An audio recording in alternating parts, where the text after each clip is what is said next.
Hello guys, ഇന്നൊരു ബുക്കിന് ഉപയോഗപ്പെട്ടുള്ള book mark ഉപയോഗിക്കാം.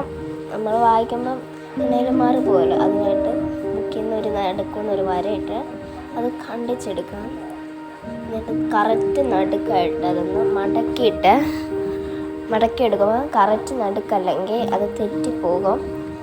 എന്നിട്ടത് രണ്ടായിട്ട് വേർതിരിച്ച് നോക്കുമ്പോൾ കറക്റ്റായിട്ട് കിട്ടുവാണെങ്കിൽ നടുക്കാണ്. ഇനി ലൗഡ് വരച്ച് അത് കട്ട് ചെയ്തെടുത്ത് കളറടിക്കുമ്പോഴേക്കും ലവിൻ്റെ ഒരു രീതി ശരിയായി. ഇനി ആ